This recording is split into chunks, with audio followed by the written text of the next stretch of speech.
Welcome to Rockingham for rounds 5 and 6 of the BRSCC Fiesta Junior Championship with MRF Tyres.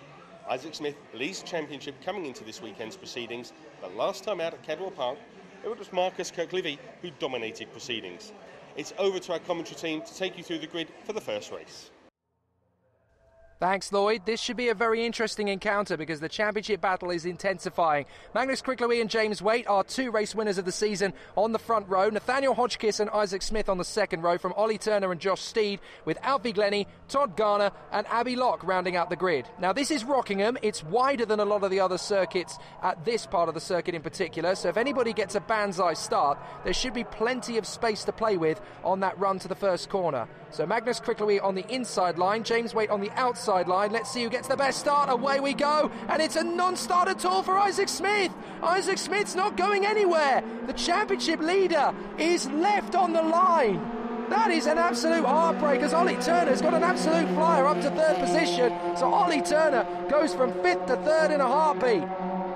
Wow, clearly this oval part of the circuit suiting Ollie Turner down to the ground, as he's got a spectacular launch.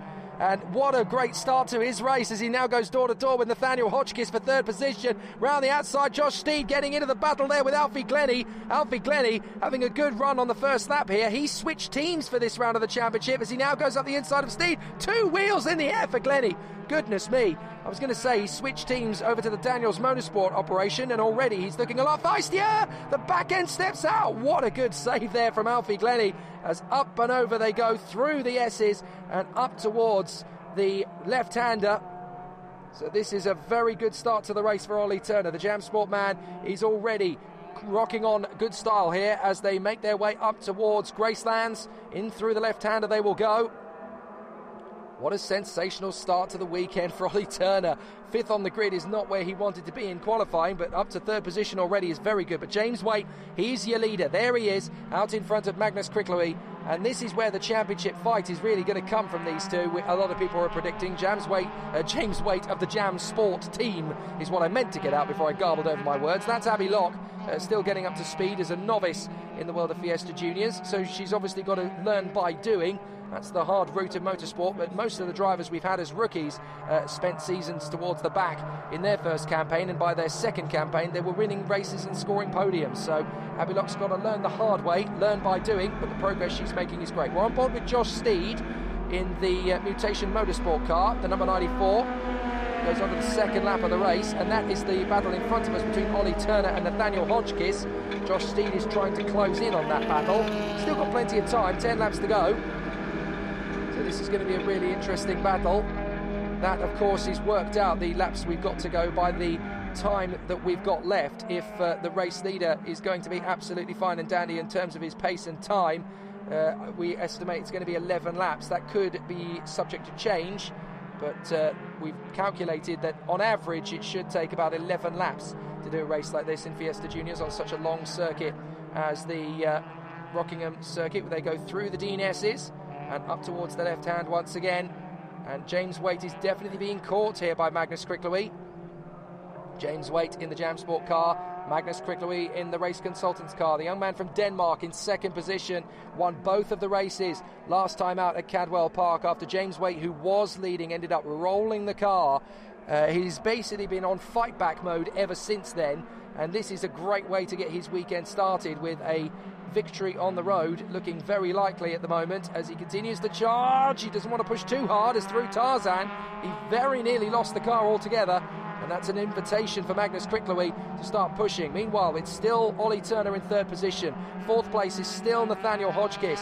Fifth position, that is Josh Steed trying to close up the time. Then it's Glennie, Garner and Locke, with Isaac Smith, a very disgruntled spectator, on the sidelines. He will be absolutely devastated he's not in this race. His consistency as a rookie driver over the first 2 weekends has put him in the championship lead coming into this weekend, and now he's not even going to score any points from the first race of the weekend. That is devastatingly cruel and hard luck for Isaac Smith, but at least he now knows which of his races in the season he's going to be dropping. He'll definitely be dropping this score. Up the inside, Hodgkiss is going to come from a long way back on Ollie Turner, and they've come together. And that is unfortunately Nathaniel Hodgkiss coming in a little bit too hot. He's got damage, he's broken the suspension. So he's broken the right front of the car, and I'm not at all surprised. He came in very hot on Ollie Turner there, and I guess that was just a little bit more of an exuberant move. I don't think that was an intentional overtake, you know. I think he may have just missed his braking point, or maybe the brakes even failed. And it has been known here at Rockingham several times. What that's done is it's now put Ollie Turner in a fairly dangerous position. The car is wobbling all over the place as he tries to get it settled again. He might have some damage of his own, of course, after a big hit like that from Hotchkiss. But you see, I don't think that was intentional in the slightest. I don't think Hotchkiss was trying an overtaking move there on Ollie Turner as well, because they're teammates. And I think Nathaniel suddenly realised something was wrong, decided, well, I've got to go down the inside of Ollie, otherwise I'm going to hit him for definite. Decided to try and make it work. It didn't, because something was wrong with the car initially by the look of it. He clattered into Ollie and ended up damaging the car and retiring anyway. I don't think that was intentional from Hotchkiss in the slightest. He is not a dirty driver. He's proven in the first 2 weekends that he's very solid. Meanwhile, James Waite is struggling to hold back Magnus Kricklewey. Safety car, safety car. So that has got to be for Hotchkiss, whose car is in a dangerous position. So there we go, safety car is now out on circuit, and I have to say I'm not in the least bit surprised, because Hotchkiss's car has obviously come to a stop at a rather awkward part of the circuit, and obviously they do need to get the snatch vehicle out. Now, if they time this right, then they should only be out under the safety car for a maximum of 2 laps, I think, because that's a fairly reasonable part of the circuit for an incident to be cleared up from. So I don't think they're going to be sat there for long. In fact, the snatch vehicle is already setting off on its way to go and clear that up. So great work from the officials to make that call for the safety car. They needed to, really, because that's a very awkward part of the circuit. There's Alfie Glennie in front of his teammate Todd Garner. And then Abbey Locke is in the mix there as well. So we'll just wait for the safety car's already picked them up. But obviously Nathaniel Hotchkiss's car needs to be moved to a safe position. And actually, Isaac Smith's car, which was on the start-finish straight, that's been moved on the start line as well, because it's not, I don't think that's the cause of the safety car. I think that is actually Hotchkiss's car in a dangerous position. They have been able to move it slightly, but obviously with Isaac Smith's car on the start-finish line, they can start to get that done. Now, you notice there that straight away, Ollie Turner weaving the car from side to side, trying to see, is there anything wrong with my car, after there was that little nudge, well, quite a hefty nudge actually from Nathaniel Hotchkiss. That would have really shook the frame of the car when Ollie Turner was turning into the hairpin, minding his own business, and all of a sudden, ooh, what are you doing there, Nathan? I don't think he expected him to be there. So poor Hotchkiss unfortunately joins Isaac Smith on the sidelines, and the drivers are now just getting their brakes and temperatures still fairly consistent. But I think we should only spend, well, I don't think we'll spend too long behind the safety car here. A second lap behind the safety car is probably going to be required, but we'll find out as they come down the school straight. We'll find out if the lights are going to go out or not. They probably would be out by now if we were going racing again. So obviously with drivers as young as 14 in the field, they have to take every precaution to go racing again. So I would suggest that we're going to go around one more time, and we are. The safety car certainly hasn't peeled off, so they're going to go once more around the Rockingham circuit. The newest race circuit in British motorsport, of course, finished its construction in 2001. And originally, of course, it was going to be called the Dean Raceway, which not a lot of people seem to recall. But it was a fantastic area, this, in the beautiful town of Corby next door. And Rockingham, one of the coolest race circuits in Great Britain. I've always been a massive fan of it, particularly from a commentator's point of view. You can see the whole circuit from my vantage point here, and it is a wonderful racetrack. I'm really, really fond of it, and obviously recent news stories regarding its future have been raised. A lot of questions asked, of course, as the circuit has only just recently lost its position, for the moment at least, in the British Touring Car Championship calendar. I hope that's a temporary decision. We love racing here at Rockingham. I've loved coming to these club racing weekends. The atmosphere is fantastic in the paddock on a Saturday night with the open-air pit lane. And I've had so many fantastic nights and evenings with various teams from various British Racing Sports Car Club Championships, including the Fiestas and Fiesta Juniors. And it would be a real shame to see Rockingham fall away from that calendar. I'm hoping that we're going to be coming to this circuit for many years to come. And of course it is only the second purpose-built racetrack in Great Britain, because of course before then all of the other race circuits that we know today are on the calendar. Things like places like Silverstone, Brands Hatch, Donington Park, they were not purpose-built to be racetracks originally. Most of them in Great Britain, of course, were purpose-built to be airfields. You can certainly say that for Thruxton, for Silverstone. Of course, you can say that as well about Castle Combe, and you can also say it about Anglesey. They're all meant to be RAF bases originally, but Rockingham is only the second purpose-built circuit in Great Britain. What's the first one? Nerds? Well, I'll tell you, it's Brooklands.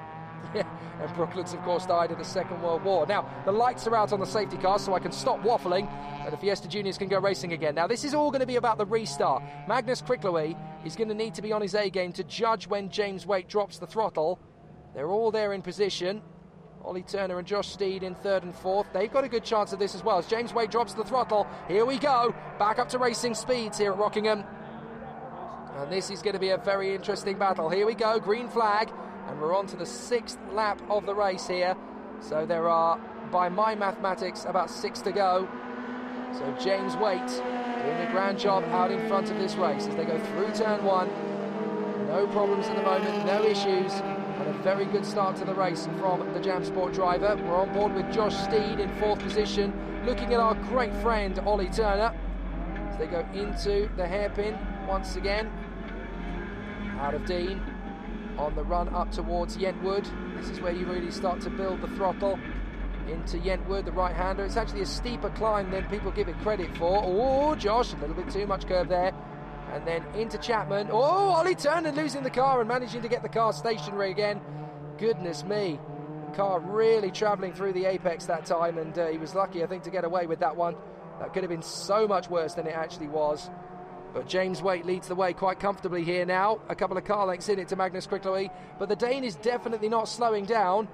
In fact, if anything, the race car consultant's driver from Denmark is doing an absolutely fantastic job. So he continues to push on the back of James Waite, who's one of the championship favourites for this. Now, there's a yellow flag out by the look of it. Or was that a green? Was the sun just playing tricks on me? Because there should be green flags out around the circuit, but if the leaders were coming up to a yellow flag, then it would be a cause for concern, because it would have meant somebody had broken down on the formation on the rolling lap behind the safety car. But it's not the case. It was a green flag. I thought it was a yellow for a moment there. I was getting a bit confused, but James Waite out of the final turn has now got Magnus Kricklewey really starting to reel him in. Look, they get very close to that wall on the outside line. It's a real challenge for the drivers here. Some love it, some hate it, but it just gives you that little bit more excitement as you go through turn 1 as well. Flat on the throttle this, still building the speed. If you've got it right, the momentum you carry is extraordinary up towards Dean Hairpin, and you can actually see that for yourself with Magnus Kricklewey. He's gaining quite a few car lengths on James Waite, and under braking he's able to brake considerably late into the turn as well as they come out of Dean Hairpin on the run to Yentwood. I have to say, Magnus Kricklewey is looking fairly threatening at the moment. Through the right-hander, up the short crest and into Chapman Curve. And they make their way up towards Piff Paff once again. So these two leaders working very hard through the left, through the right at Piff Paff. And this is going to get very, very interesting as Magnus Kricklewey gets ever closer to James Waite. Waite is in defence mode. He's drifted out slightly wide. Is this going to be Kricklewey's opportunity? There's a little tag there, and James Waite's gone wide. And that's going to be Magnus Kricklewey making the move. Now, that is going to be an argument straight away for taking the lead due to what is known in the trade as ABC, avoidable body contact. Now, the debate is going to go here as to whether or not Kricklewey should concede the position, because technically speaking, what has happened in their battle is that one driver has made a move to overtake the other, has tapped him and gained a position, because Waite had to go off the circuit as a result. And James Waite, look, he's getting very frustrated, sat behind Magnus Kricklewey. He's probably screaming at Magnus, get out of the way and give me back the position. Whereas Magnus, maybe he doesn't even realise how bad the situation looked from the outside. He's just got to get on with his own race. But he's not moving over, he's not giving up the place. And Ollie Turner actually got considerably close to them as a result of that little incident. So I think that one's going to be talked about post-race, because Magnus Kricklewey is there in front of James Waite. And if he doesn't give back the place, well, there's a good chance he may get a time penalty for that one, actually, because what they have done in the past in these situations is at the discretion of the stewards. They will give you a small time penalty. It won't be set necessarily at 5 seconds or whatever, but basically it is what the result of it effectively is that it hands the position back to the person you gained the place from. So it's each of these incidents are taken in context, so enough time can be added on to the race winner to basically give the place back, and from their point of view see that justice is done. So at the moment, Magnus Cricklewy just needs to get on with his race and keep going. James Waite will be driving quite angry because in his mind he will have been nudged aside to take the victory by Magnus Cricklewy. But what this definitely gives us at home, sat here in our armchairs, is an absolutely fantastic battle for the championship, because now the tensions are high, the tempo is increased, and it's getting very hot in this championship battle as a result of it.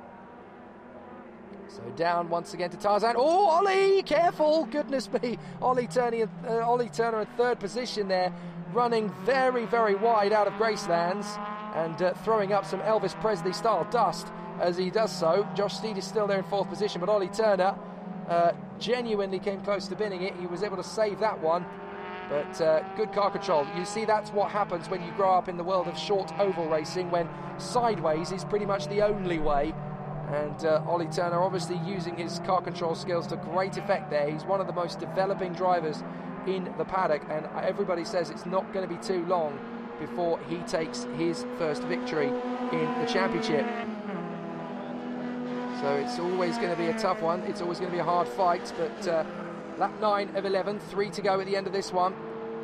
So the racing is still going to continue, fever pitch. The drivers are always going to find that little bit of extra speed if they can get it.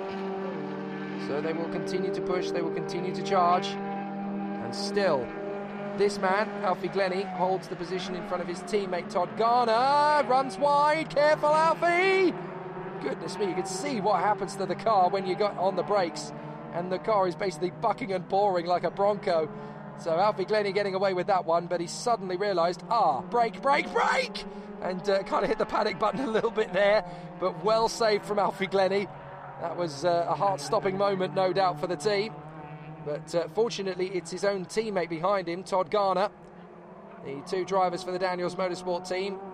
Good to see them battling away together. They're still quite new to the world of Fiesta Junior Racing, these two. So once they've got rid of their novice plates, you can bet that in 2019, these two drivers for the Daniels Motorsport team will probably be fighting for the championship in 2019. It's only experience that's holding them back at the moment. It certainly isn't speed and ability, because both of these drivers clearly have bags of it. I know many another less mature driver bin it at that point at Dean Hairpin when Alfie Glennie managed to get the car stopped, and clearly that's what two different teams have spotted in him over the course of the season. So Alfie Glennie running well there in the Daniels car in front of his teammate Todd Garner.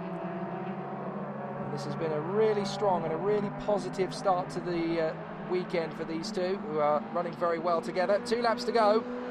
Magnus Cricklewy still has not given up the place to James Waite, and I am being told that they are considering a penalty for Magnus Cricklewy at the end of the race if he does not give back the position to James Waite. So it looks as though if they do decide to make that decision, James Waite is basically going to be granted the victory by virtue of the fact that the stewards would feel that Cricklewy has nudged James Waite off the circuit and gained the position in the attempt of the move.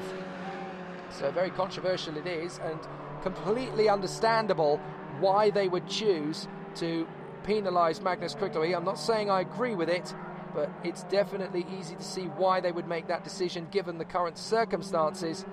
But it's still going to be nonetheless cruel for Magnus Cricklewy if he crosses the line in first place and is made aware of the fact that he's got to give the victory basically to his chief rival in the championship, James Waite.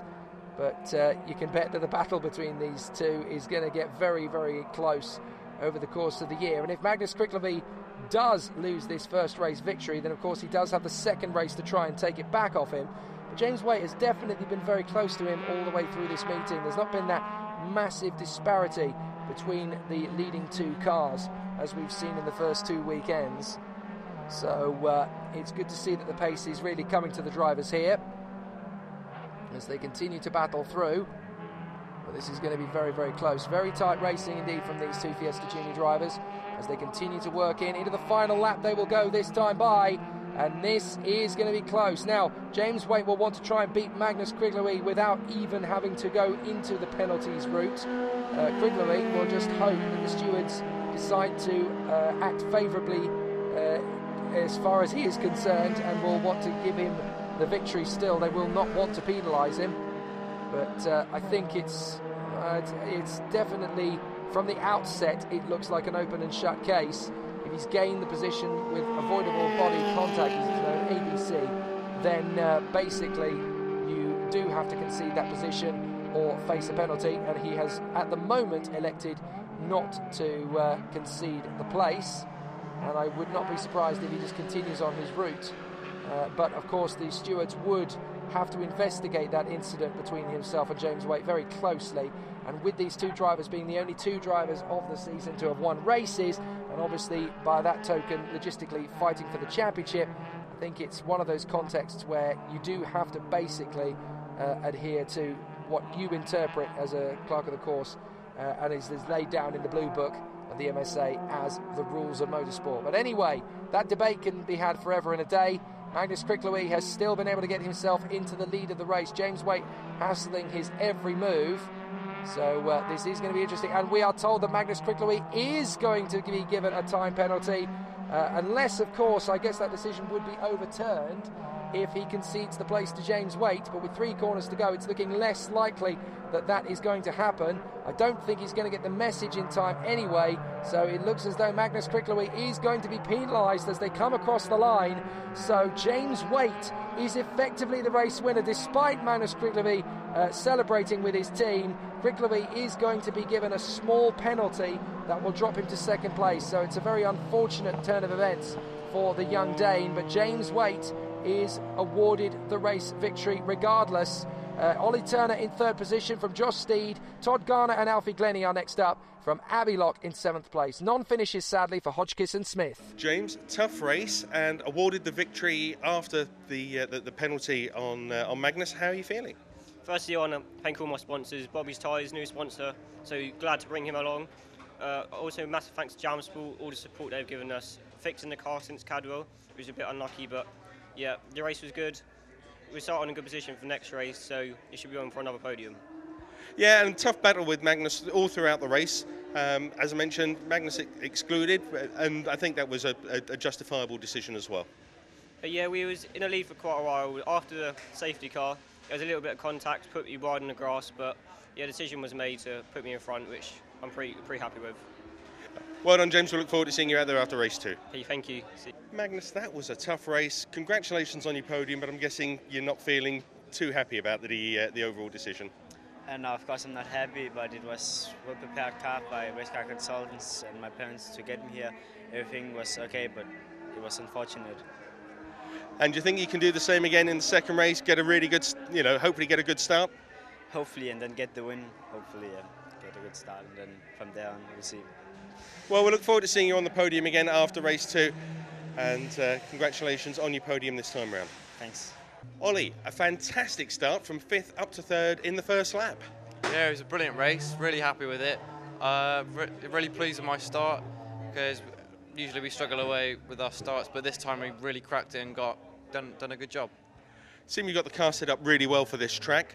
Looking forward to the second race? Yeah, can't wait. We're starting in a brilliant position, and I just can't wait. It's going to be brilliant. Look forward to seeing you out there. Thank you very much, Ollie. Thank you very much.